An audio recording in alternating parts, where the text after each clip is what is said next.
प्राप्त कर लेंगे। उस महान संग्राम में पुत्र भरत के साथ ही पुरुष जब रात में अशुभ पराभव का पात्र बन जाओगी, उन्हें उनके बिस्तर से खींच ले जाते और मार डालते, पृथ्वी पर अधिकार प्राप्त कर लेंगे। तब उन दिनों महाबाहु राजा दशरथ ने भी वहां असुरों के साथ बड़ा भारी युद्ध किया। ऐसा उस युद्ध में असुरों ने अपने अस्त्र शस्त्रों द्वारा उनके शरीर जर्जर कर दिया। पुत्र को तो राज्य मिले और शत्रु भूत। देवी तब जब राजा की चेतना लुप्त सी हो इस प्रकार उस समय सारथी का काम करते हुए तुमने अपने पति को रणभूमि से दूर हटाकर उनकी रक्षा की।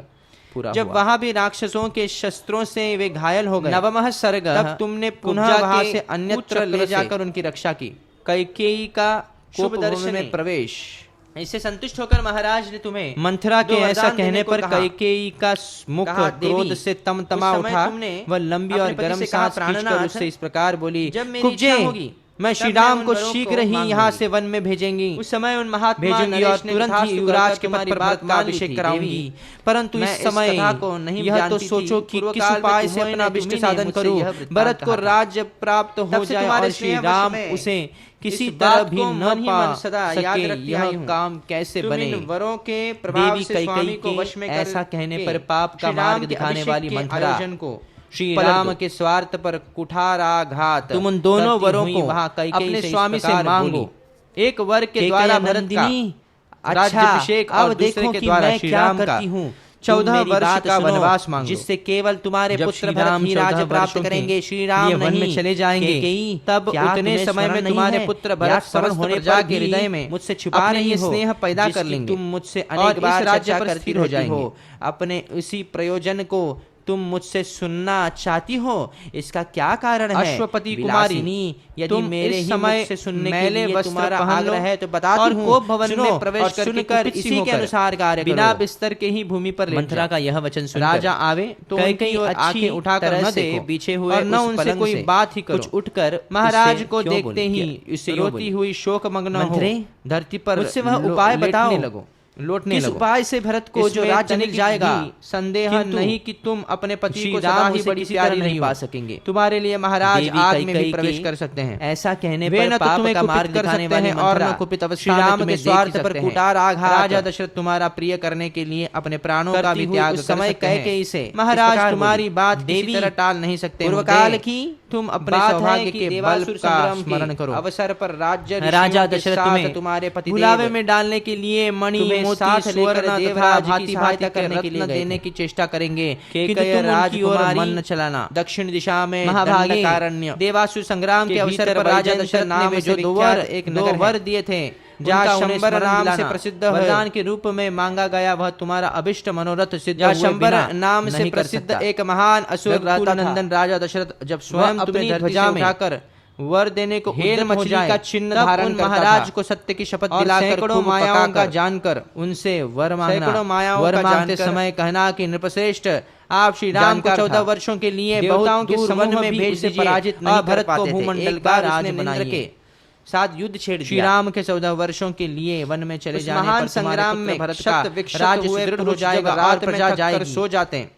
उस समय राक्षस ने उनके बाद भी वे ले जाते और मार डालते, स्थिर बने रहेंगे। उन दिनों महाबाहो राजा दशरथ ने भी वहां असुरों के साथ बड़ा भारी युद्ध किया। वर अवश्य मांगो, पुत्र असुरों ने लिए राज्य की कामना करने वाले शरीर जर्जर कर दिया। ऐसा करने से तुम्हारे पुत्र के सभी मनोरथ सिद्ध हो जाएंगे। तब जब राज वनवास में राजा की चेतना राम नहीं रह जाएंगे, उस समय सारथी का काम करते हुए प्रभाव अपने पति को भविष्य में नहीं रह सकेगा और तुम्हारे भरत भी जब वहां भी राक्षसों के शस्त्रों से वे घायल हो गए, जिस समय श्री राम वन से लौटेंगे उस समय तक ले जाकर उनकी रक्षा की। भरत भीतर और बाहर से भी दृढ़ मूल हो जाएंगे। इससे संतुष्ट होकर महाराज के पास सैनिक बल का भी संग्रह हो जाएगा। जितेंद्रिय तो वे हैं ही। उस समय तुमने अपने सुहृदों के साथ रहकर दृढ़ मूल हो जाएंगे। जब मेरी समय मेरी मान्यता के अनुसार राजा को श्री राम के राज्याभिषेक के संकल्प से हटा देने का समय आ गया है, अतः तुम निर्भय होकर राजा को इस कथा अपने वचनों में बांध लो और उन्हें श्री राम के अभिषेक के संकल्प से हटा दो। तब से तुम्हारे स्नेहवश में ऐसी बातें कहकर मंथरा ने कैकेयी की मन ही मन सदा याद रखती आई हूँ, अर्थ रूप में जांचा दिया। के प्रभाव से स्वामी को वश में कर उसकी बात पर विश्वास हो गया और वह मन ही मन बहुत प्रसन्न हुई। यद्यपि वह तुम उन दोनों वरों को अपने स्वामी से मांगो, एक वर के द्वारा भरत की तरह राज्याभिषेक और दूसरे के द्वारा श्री राम करने को तैयार 14 वर्ष का वनवास मंथरा की बुद्धि पर बड़ा आश्चर्य हुआ। श्री राम 14 वर्षों के लिए वन में चले जाएंगे, तब उतने समय में तुम्हारे पुत्र भरत समस्त प्रजा के हृदय में अपने लिए स्नेह पैदा कर लेंगे। मैं तेरी इस राज्य पर अवहेलना नहीं करूंगी। बुद्धि के द्वारा किसी कार्य का निश्चय करने में तू इस पृथ्वी पर सभी कुब्जाओं में उत्तम है। अश्वपति कुमार, केवल तू ही मेरी हितैषिणी है। समय और सदा सावधान रहकर और मेरा कार्य में प्रवेश करने में होकर लगी रहती बिना बिस्तर के ही भूमि पर लेट जाओ। यदि तू न होती, राजा आवे तो राजा जो षड्यंत्र करना चाहते हैं और न उनसे कोई मेरी समझ में नहीं आता। महाराज को देख मेरी सेवा रोती हुई शोक तेरे सिवा कितनी कुब्जाएं हैं वे लेटने बेडौल शरीर वाली टेढ़ी मेढ़ी और बड़ी पापिनी होती है। संदेह नहीं कि वायु के द्वारा झुकाई बड़ी प्यारी रही हो। कमलिनी तुम्हारे लिए महाराज आग में भी प्रवेश कर सकते हैं, झुकी हुई होने पर भी कर सकते हैं और न कुपित अवस्था में तुम्हें देख ही सकते हैं। तेरा राजा दशरथ तुम्हारा प्रिय करने के लिए अपने प्राणों का भी त्याग कर सकते हैं। तब महाराज तुम्हारी बात किसी तरह टाल नहीं सकते। ऊंचा दिखाई तुम अपने सौभाग्य के बल का स्मरण से नीचे राजा दशरथ तुम्हें युक्त जो बुलावे में डालने के लिए मणि मोती स्वर्ण तथा भांति भांति के रत्न देने की चेष्टा करेंगे, किंतु तुम उनकी ओर मन न चलाना। इसलिए शांत कृष्ण महाभागे देवासुर संग्राम के अवसर पर राजा दशरथ ने वे जो दोनों वर दिए थे एवं उनका उन्हें स्मरण दिलाना। वरदान के रूप में मांगा गया वह तुम्हारा अभिष्ट मनोरथ सिद्ध हुए बिना चंद्रमा के समान अद्भुत है। शोभा पा रहा राजा दशरथ स्वयं तुम्हें धरती से उठाकर वर देने को उद्यत हो जाए, तब उन महाराज को सत्य की शपथ दिलाकर खूब पकाकर से रहित है उनसे वर मांगना। वर मांगते समय कहना कि नृपश्रेष्ठ आप श्री राम को 14 वर्षों के लिए बहुत दूर वन में भेज दीजिए। विशाल भारत को भूमंडल का राज बनाई होती है। शोभने श्री राम के 14 वर्षों के लिए वन में चले जाने साड़ी पहन कर मेरे आगे आगे राज्य सुदृढ़ हो जाएगा और प्रजा जाएगी, बड़ी शोभा होती है।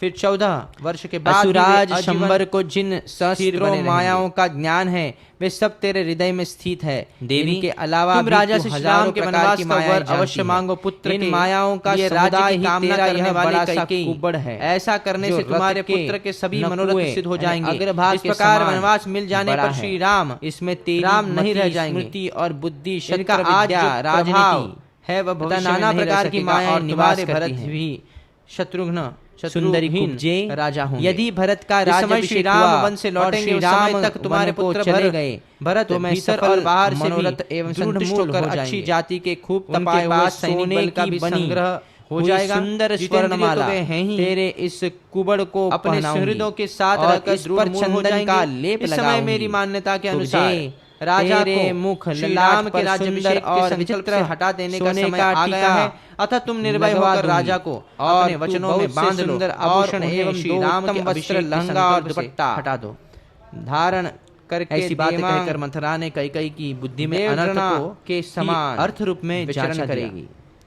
चंद्रमा से खोड़ लगाने पर विश्वास हो गया अपने मनोहर और मुख द्वारा तू ऐसी सुंदर लगेगी कि तेरे मुख समझदार की समता नहीं रहेगी, कुबरी रह जाएगी। कहने से नादान बालिका के बीच में अपने सौभाग्य पर गर्व प्रकट करती हुई तू सर्वश्रेष्ठ स्थान प्राप्त कर लेगी। उसे मंत्रा जैसे तू सदा मेरे चरणों की सेवा किया करती है उसी प्रकार समस्त आभूषणों से विभूषित बताने में बहुत सी कुब्जा के भी चरणों की सदा परिचर्या। मैं तेरी बुद्धि की अवहेलना नहीं करूंगी। बुद्धि के द्वारा जब इस प्रकार कुब्जा की प्रशंसा निश्चय करने में तब उसने वेदी पर प्रज्वलित अग्नि शिखा के समान शुभ्र शैया पर शयन करने वाली कैकेयी से सदा सावधान कहा मेरा कार्य सिद्ध करने का पानी निकल जाने पर उसके लिए बांध लिया। बांधा न होती तो राजा जो षड्यंत्र रचना चाहते हैं नदी का पानी निकल जाने समझ में लिए बांध नहीं बांधा जाता। मेरी सेवा राम का अभिषेक हो गया तो तुम्हारा वर मांगना व्यर्थ होगा। शरीर वाली अतः बातों में बड़ी समय न बिताओ होती है।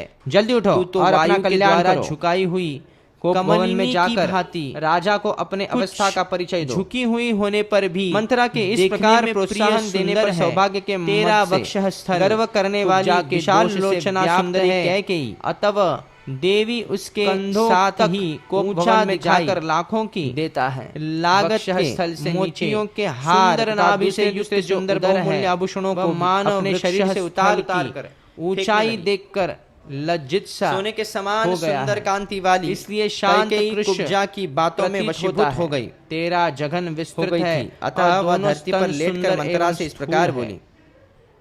कुब्जे मुझे न तो स्वर्ण से तेरा मुख निर्मल चंद्रमा के समान से ही अद्भुत है शोभा पा रहा है। श्री राम का राज्याभिषेक हुआ तो यह मेरे लड़ियों से होगा विभूषित। अब या तो श्री राम के वन में चले जाने पर भाग उस बहुत ही स्वच्छ रोमादि से राज्य प्राप्त होगा अथवा मंथरा महाराज को मेरे मृत्यु का समाचार परस्पर अधिक सटी हुई है। तदनंतर कुब्जा महाराज दशरथ की रानी विशाल और भरत की माता से शोभित होती है। क्रूर वचनों द्वारा पुनः ऐसी बात कहने लगी जो लौकिक रेशमी साड़ी पहनकर मेरे आगे आगे चलती है, श्री राम के लिए अहितकर थी। तेरी कल्याणी शोभा यदि श्री राम इस राज्य को प्राप्त कर लेंगे, असुराज शंबर को जिन सहस्त्रों मायाओं का ज्ञान है, ये सब तेरे हृदय में स्थित है। प्रयत्न करो, इनके अलावा भी तू हजारों प्रकार की मायाएं जानती है। इन मायाओं का समुदाय ही तेरा यह बड़ा बाणों द्वारा बारंबार प्रहार करके जब रानी कैकेयी की अत्यंत अग्रभाग के समान बड़ा है, तब वह अत्यंत विस्मित और बुद्धि, शस्त्र विद्या, राजनीति दोनों हाथ लगाकर नाना प्रकार की मायाएं निवास करती हैं। कुब्जे सुंदरी कुब्जे, अब या तो यदि भरत का राज्याभिषेक हुआ वन में चले जाने पर का मनोरथ सफल चले गए, या तो मैं सफल से यहाँ से यमलोक में होकर अच्छी जाति के खूब तपाए हुए सोने की बनी, यदि राम यहाँ से उनको सुंदर स्वर्णमाला तेरे, यदि राम यहाँ से वन को नहीं गए और मैं न तो चंदन का लेप लगाऊंगी, न फूलों के हार, न चंदन, तेरे मुख ललाट पर सुंदर और न दूसरी सोने का टीका कोई वस्तु लगवा दूंगी, और तू पान न भोजन आभूषण एवं दो उत्तम वस्त्र लहंगा दुपट्टा, तो मैं यहाँ इस जीवन को भी नहीं रखना चाहूंगी। ऐसे अत्यंत कठोर वचन कहकर कैकेयी ने समान सारे आभूषण उतार देगी और बिना बिस्तर चंद्रमा से छोड़ लगाने वाले ही अपने मनोहर मुख द्वारा तू ऐसी सुंदर लगेगी से भूतल पर कि तेरे मुख की कहीं समता नहीं रहेगी, रह जाएगी। उसका मुख बड़े तथा शत्रुओं के बीच में अपने सौभाग्य पर गर्व प्रकट करती हुई तू सर्वश्रेष्ठ स्थान प्राप्त कर लेगी। और आभूषण जैसे तू सदा मेरे चरणों की सेवा किया करती है, उसी प्रकार समस्त आभूषणों से विभूषित बहुत सी कुब्जाएं तुझ कुब्जा के भी चरणों की सदा परिचर्या, इस प्रकार परिचर्या किया जाए। रामायण आदि काव्य के अयोध्या जब इस प्रकार कुब्जा की प्रशंसा की गई, तब उसने वेदी पर प्रज्वलित अग्नि शिखा के समान शुभ्र शैया पर शयन करने वाली कैकेयी से इस प्रकार कहा, कल्याणी, भवन में नदी का पानी निकल जाने पर उसके लिए बांध लिया बांधा, और उसको अनेक प्रकार से सांत्वना देना। नदी का पानी निकल जाने पर उसके लिए बांध नहीं बांधा जाता। जब यदि राम का अभिषेक हो गया तो तुम्हारा वर मांगना व्यर्थ होगा, अतः बातों में समय न बिताओ, जल्दी उठो और अपना कल्याण करो। किन्नरी के समान भवन में जाकर राजा को अपने अवस्था का परिचय बताए हुए समस्त कार्य को मंत्रा के इस प्रकार प्रोत्साहन देने पर सौभाग्य के मत से करके गर्व करने वाली विशाल लोचना सुंदरी कैकेयी मंत्रा से धीरे धीरे सारा मंतव्य बता दिया। ही कोप भवन में जाकर लाखों से मोहित एवं लागत हुई भामिनी के हार तथा दूसरे सुंदर बहुमूल्य आभूषणों को अपने शरीर से उतार और लंबी सांस खींचने लगी, और दो सोने के समान सुंदर कांति वाली लिए सुखदायक कुब्जा की बातों में वशीभूत हो गई। और वह मंत्रा जो धरती पर लेटकर मंत्रा से इस प्रकार बोली, सुहृद थी और उसके मुझे न तो स्वर्ण से न रत्नों से और न भांति भोजनों से ही कोई प्रयोजन है। यदि श्री राम का राज्याभिषेक हुआ तो यह मेरे जीवन का अंत होगा। अब या तो श्री राम के वन में चले जाने पर भरत तदनंतर रोष में भरी का राज्य प्राप्त होगा, अथवा अपने यहाँ महाराज को मेरे मृत्यु का समाचार में स्थित बोहों को तदनंतर कुब्जा महाराज दशरथ की रानी और भरत की माता कैकेयी से अत्यंत क्रूर वचनों द्वारा पुनः ऐसी बात कहने लगी, तदनंतर जो लौकिक राजकुमारी ने हितकर और अपने श्री राम के लिए और कल्याणी, यदि श्री राम उतार कर फेंक दिया और वे सारे कर लेंगे तो निश्चय ही अपने पुत्र भरत सहित तुम भारी संतापों में छिटके हुए तारे जाओगी। आकाश की शोभा बढ़ाते हैं उसी तरह पुत्र भरत का ही राज्य उसी प्रकार के फेंके हुए वे पुष्पहार और आभूषण ने अपने वचन रूपी बाणों द्वारा बारंबार प्रहार करके जब रानी वस्त्र पहनकर और सारे घायल कर दिया दृढ़ता पूर्वक एक ही वेणी में, तब वह अत्यंत विस्मित हो और भवन में कुपित हो अपने पड़ी हुई कैकेयी बलहीन अथवा अचेत हुई किन्नरी के समान जान पड़ती थी। कुब्जे उधर महाराज दशरथ रामचंद्र के अधिक काल के लिए वन में चले जाने पर भरत का मनोरथ सफल होगा,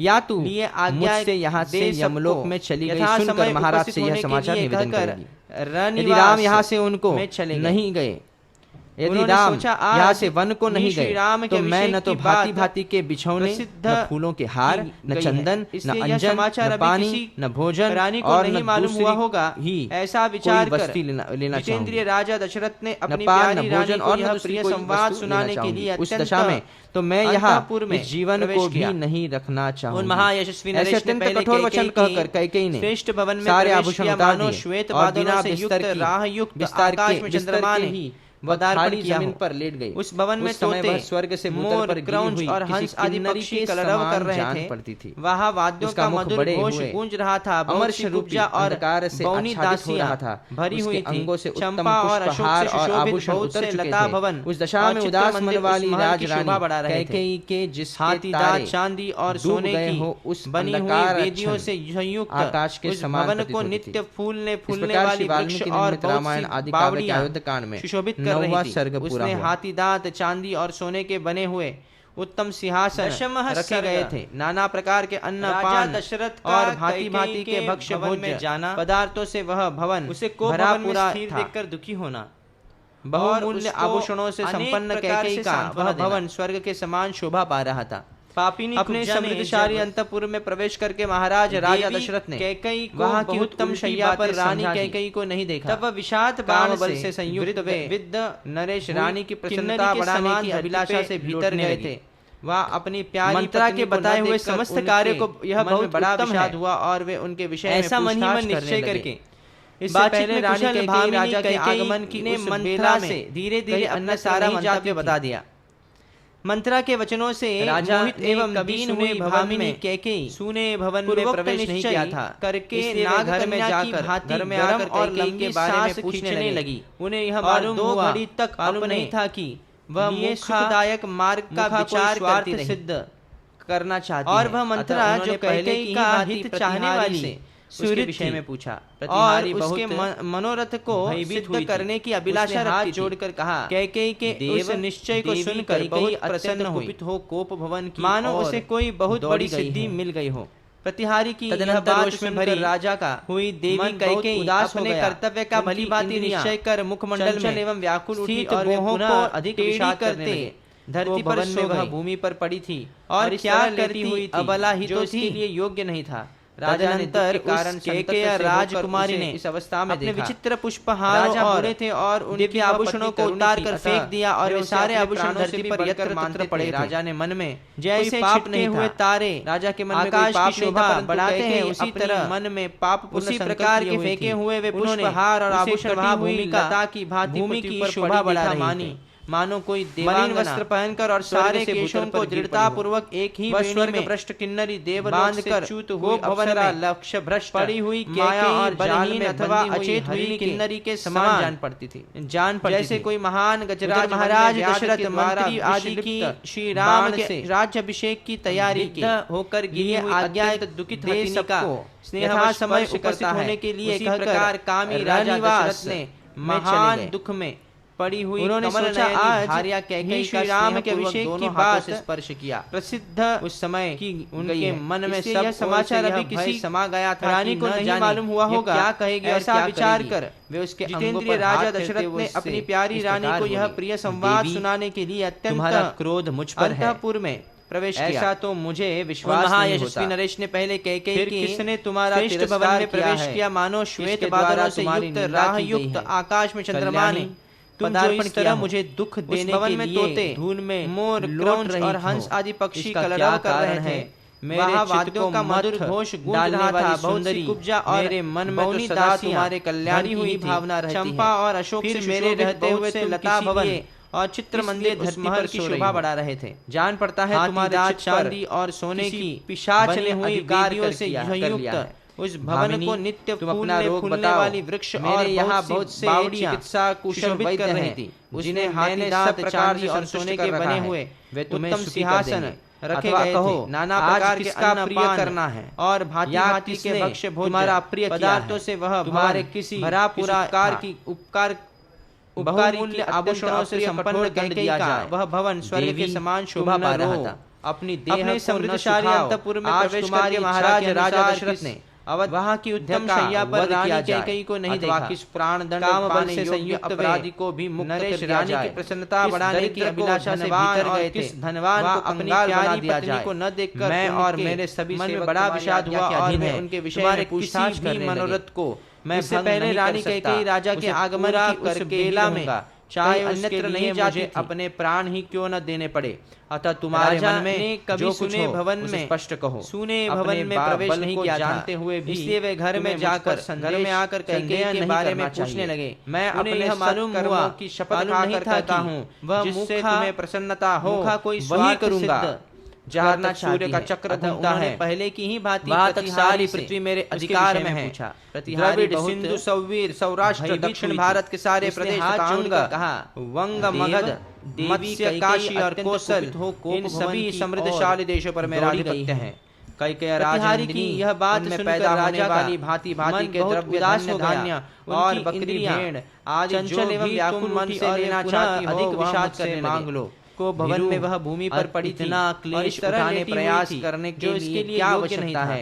राजा ने के कारण संतप्त से होकर उसे इस अवस्था में देखा। ठीक बताओ, राजा बूढ़े से और कौन सा भय प्राप्त हुआ है? जैसे अपने प्राणों से भी बढ़कर मानते थे। राजा ने मन में कर देता कोई पाप नहीं था। मैं तुम्हारे राजा के मन में कोई पाप नहीं था, परंतु अपनी मन में पाप पूर्ण संकल्प लिए हुए थे। उन्होंने उसे कटी हुई लता की जब उसे अपने स्वामी से देखा, मानो कोई देवांगना हुई, उस स्वर्ग से भूतल पर गिर पड़ी और अधिक वह स्वर्ग भ्रष्ट किन्नरी देवलोक से च्युत हुई। इस प्रकार श्री वाल्मीकि निर्मित रामायण आदि काव्य की अयोध्या कांड में 10वां समान जान पड़ती थी।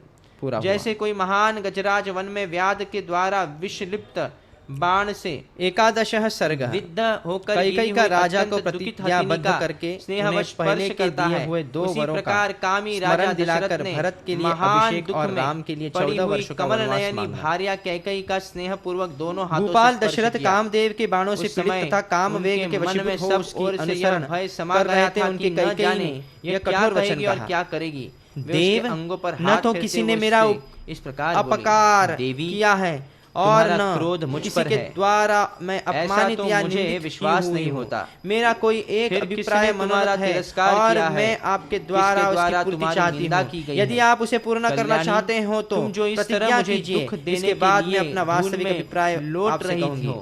महाराज दशरथ काम के अधीन हो रहे थे। चित्त को मत कैकेयी की बात डालने वाली सुंदरी मेरे मुस्कुराए और सदा तुम्हारे कल्याण की देवी भावना रहती है। केशव मेरे रहते हुए केशव को हाथ से पकड़कर किस लिए धरती पर सिर को अपनी गोद में रखकर जान पड़ता है तुम्हारे इस प्रकार बोले, किसी पिशाच ने अधिकार पर किया गर्व करने वाली कैकेयी, क्या तुम्हें बताओ मेरे यहाँ बहुत से चिकित्सा कुशल वैद्य राम के अतिरिक्त दूसरा कोई ऐसा मनुष्य नहीं जो मुझे है वे तुमसे अधिक कर देंगे प्रिय हो, अथवा कहो जो प्राणों के द्वारा प्रिय करना है आराधनीय या किसने है और तुम्हारा जितना किसी के लिए भी असंभव है, जितना किसी के लिए भी असंभव है। उपकार प्रमुख वीर महात्मा श्री राम की शपथ खाकर कहता हूँ देवी कि तुम्हारी कामना पूर्ण होगी, अतः तुम्हारे मन की जो इच्छा के अनुसार उसे बताओ। अवध का वध किया जाए, जिन्हें 2 घड़ी भी न देखने पर निश्चय ही मैं जीवित नहीं रह सकता। उन श्री राम की शपथ खाकर कहता हूँ और किस तुम धनवान को कंगाल बना दिया जाए उसे पूर्ण करूंगा। मैं और मेरे कैकेयी नंदिनी अपने तथा अपने दूसरे पुत्रों को निछावर करके भी मैं जिन नरश्रेष्ठ श्री राम का वरण करने को उद्यत हूँ, उन्हीं की शपथ खाकर कहता हूँ कि तुम्हारी कही हुई तुम्हारे मन में पूरी करूंगा। भद्रे कैकेयी राजकुमारी, मेरा यह हृदय भी तुम्हारे वचनों की पूर्ति के लिए तत्पर है। ऐसा सोचकर तुम अपनी इच्छा व्यक्त करके इस दुख से मेरा उद्धार करो। श्री राम सबको अधिक प्रिय है, इस बात पर दृष्टिपात करके तुम्हें जो अच्छा जान पड़े वह कहो। सारी पृथ्वी मेरे अधिकार में को देखते हुए भी मैं तुम्हें मुझ पर शंका नहीं करनी चाहिए। मैं अपने सत्कर्मों की शपथ खाकर प्रतिज्ञा करता हूँ, तुम्हारा प्रिय कार्य अवश्य सिद्ध करूंगा। समृद्धशाली देशों पर मेरा अधिपत्य है। रानी कैकेयी का मन स्वार्थ की सिद्धि में ही लगा हुआ था। उसके हृदय में भरत के प्रति पक्षपात था और राजा को अपने वश में देखकर हर्ष हो रहा था। मुझसे अतः यह सोचकर कि अब मेरे लिए अपना मतलब साधने का अवसर आ गया है, वह राजा से ऐसी बात बोली जिसे शोभने मुंह से निकालना शत्रु के लिए भी कठिन है। ठीक ठीक बताओ, तुम्हें राजा के उस शपथ कौन सा भय प्राप्त हुआ है? से उसको बड़ा हर्ष हुआ था, उसने कुहरा दूर कर देता है। उसी प्रकार मैं पास आए हुए यमराज के समान निवारण कर था। उन शब्दों में राजा के ऐसा कहने पर कैकेयी को कुछ सांत्वना। राजन, आप जिस तरह क्रमशः शपथ खाकर मुझे वर देने को उद्यत हुए हैं, उसने उसे इंद्र आदि 33 देवता देने की तैयारी की। सुन ले। इस प्रकार श्री वाल्मीकि निर्मित रामायण आदि काव्य की अयोध्या कांड में 10वां सर्ग पूरा हुआ। चंद्रमा, सूर्य, आकाश, एकादश सर्ग, आकाश, ग्रह, कैकेयी का राजा को दिन, प्रतिज्ञाबद्ध करके दिशा, उन्हें पहले के दिए हुए 2 वरों का स्मरण दिलाकर भरत के लिए अभिषेक और राम के लिए विचारने वाले प्राणी, मांगना। घरों में रहने वाले गृह देवता तथा इनके भूपाल दशरथ कामदेव के बाणों से पीड़ित तथा कामवेग के वशीभूत हो उसकी अनुसरण कर रहे थे। उनके कैकेयी ने यह कठोर वचन कहा, बने देव सब न तो किसी ने मेरा महातेजस्वी अपकार धर्म के किया है और न शुद्ध किसी के आचार द्वारा विचार वाली ये महाराज मुझे वर हूँ। दे रहे हैं। मेरा कोई एक इस प्रकार काम मनोरथ है होकर और वर मैं देने को आपके उद्यत द्वारा हुए उसकी पूर्ति महाधनुर्धर चाहती राजा हूँ। दशरथ यदि को आप अपनी उसे मुट्ठी पूर्ण में करना करके चाहते हो तो प्रतिज्ञा कीजिए। इसके बाद मैं अपना वास्तविक अभिप्राय आपसे कहूंगी।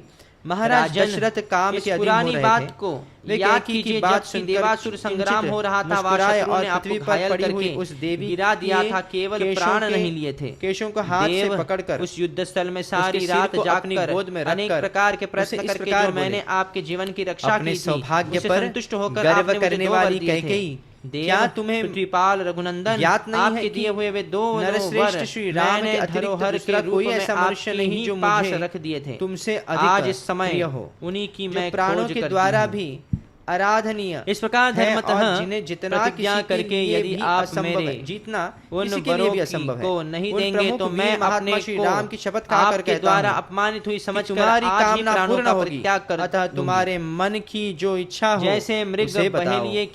बहेलिये की कैकेयी, वाणी मात्र से जिन्हें 2 घड़ी भी न अपने देखने ही पर निश्चय ही मैं कैकेयी जीवित के नहीं रह वशीभूत सकता, हुए राजा उन श्री दशरथ राम उस की समय शपथ पूर्व खाकर काल के कहता वरदान हूँ वाक्य कि का तुम स्मरण हो, कराने मात्र से तुम जो अपने कहोगे ही उसे विनाश पूर्ण के लिए करूंगा। प्रतिज्ञा के बंधन कैकेयी में नंदिनी बंध गए। अपने तथा तदनंतर अपने कैकेयी दूसरे ने पुत्रों काम को मोहित निछावर होकर वर कर देने देने के की लिए मैं उद्यत जिन हुए राजा से इस नरश्रेष्ठ श्री प्रकार राम कहा, का वरण करने को देव, उद्यत हूँ, उन्हीं की शपथ खाकर पृथ्वीनाथ, कहता हूँ कि उन तुम्हारी दिनों कही आपने हुई जो 2 बात वर देने की पूरी प्रतिज्ञा करूंगा। की थी, भद्रे उन्हें अब मुझे कैकेयी देना चाहिए। राजकुमारी, उन दोनों वरों मेरा यह को हृदय मैं भी अभी बताऊंगी। तुम्हारे वचनों की आप पूर्ति मेरी के बात लिए सुनिए। तत्पर है। यह जो श्री ऐसा राम सोचकर के तुम अपनी अभिषेक इच्छा व्यक्त की करके तैयारी इस की दुख गई से है। मेरा उद्धार इसे करो। अभिषेक श्री सामग्री राम द्वारा मेरे सबको अधिक पुत्र प्रिय भरत है, का इस अभिषेक बात किया पर जाए। दृष्टिपात करके देव, तुम्हें जो अच्छा आपने जान पड़े इस वह समय कहो। देवासुर अपने संग्राम बल में को प्रसन्न देखते हुए होकर भी मेरे लिए मैं जो दूसरा वर दिया था, मुझ पर शंका उसे नहीं प्राप्त करनी करने का यह चाहिए। समय मैं भी अभी अपने आया है। सत्कर्मों की शपथ धीर खाकर स्वभाव प्रतिज्ञा वाले करता श्री हूँ राम कि तुम्हारा प्रिय तपस्वी कार्य के वेश अवश्य में सिद्ध बलकल करूंगा। तथा मृग चर्म धारण करते करके 14 वर्षों तक दंडकारण्य में जाकर रहे। उसके हृदय में भरत के प्रति को पक्षपात आज निष्कंटक युवराज पद प्राप्त हो जाए,